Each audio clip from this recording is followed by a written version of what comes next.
everybody. This is Paul with Avertium, and I'm here to talk to you today about a troubling development that has the security community holding its collective breath.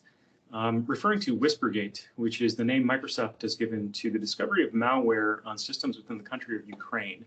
Now, this malware is a multi-stage deployment which appears to do several things. First, it purports to be ransomware. So stage one of this malicious executable corrupts files in the master boot record of the systems that it's targeting and drops what appears to be a ransom note with all the typical signs of a ransom note, including a Bitcoin address, a demand, and ultimately the offering to decrypt the system that has been impacted. On further analysis, though, what Microsoft discovered is even more troubling than just your standard run-of-the-mill ransomware.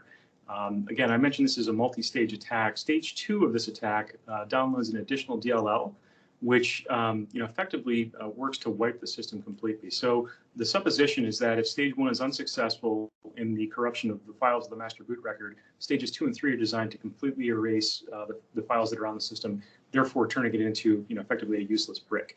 Now, most often you see ransom attacks perpetrated for financial gain. The motive is purely financial gain. But we've seen this sort of attack in the past where the effect of the ransom to decrypt the systems, it simply is an illusion or a ruse, and that appears to be what's happening here, where there's not actually a mechanism built into the malware to support decryption. So effectively, it's just destructive malware that is doing nothing but destroying the systems that it's targeting. And you might wonder, what would be the motive or the benefit to the attacker for pulling off an attack such as this? And you don't have to look too far back in time to see an operation which was actually quite similar, and unfortunately ultimately became the most damaging cyber attack in the history of the world. And I'm referring to NotPetya. And again, interestingly enough, NotPetya also was an attack focused on Ukrainian systems.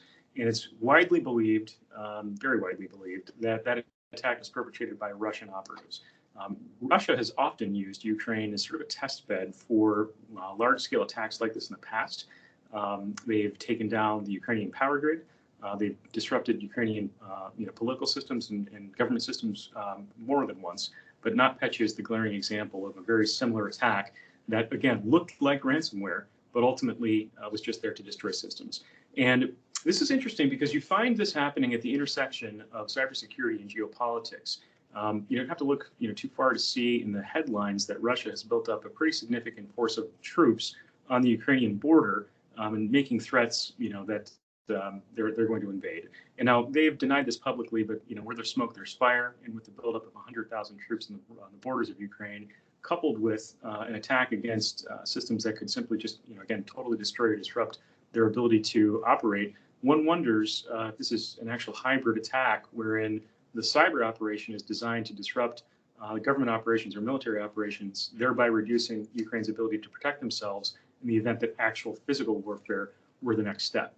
And that's quite troubling for a number of reasons. We hadn't actually seen publicly a situation where cyber weapons have been deployed in support of again kinetic warfare. And if that happens here, it I think will set quite a dangerous precedent. And one wonders, what the impact to the rest of the world is. And again, you don't have to look too far back in time to the NotPetya example. And what happened in NotPetya is worth dissecting. So NotPetya, again, was a malicious malware designed to destroy systems that focused on a tax software company within the country of Ukraine.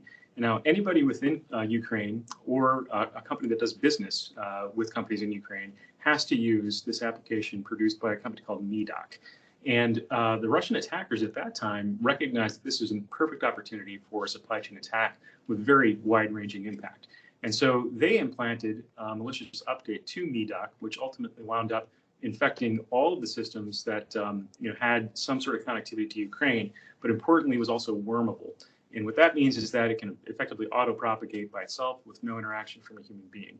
And that was extremely damaging. It infected hundreds of thousands of systems and utterly destroyed them. There was not an actual ransom that would allow people to decrypt their systems.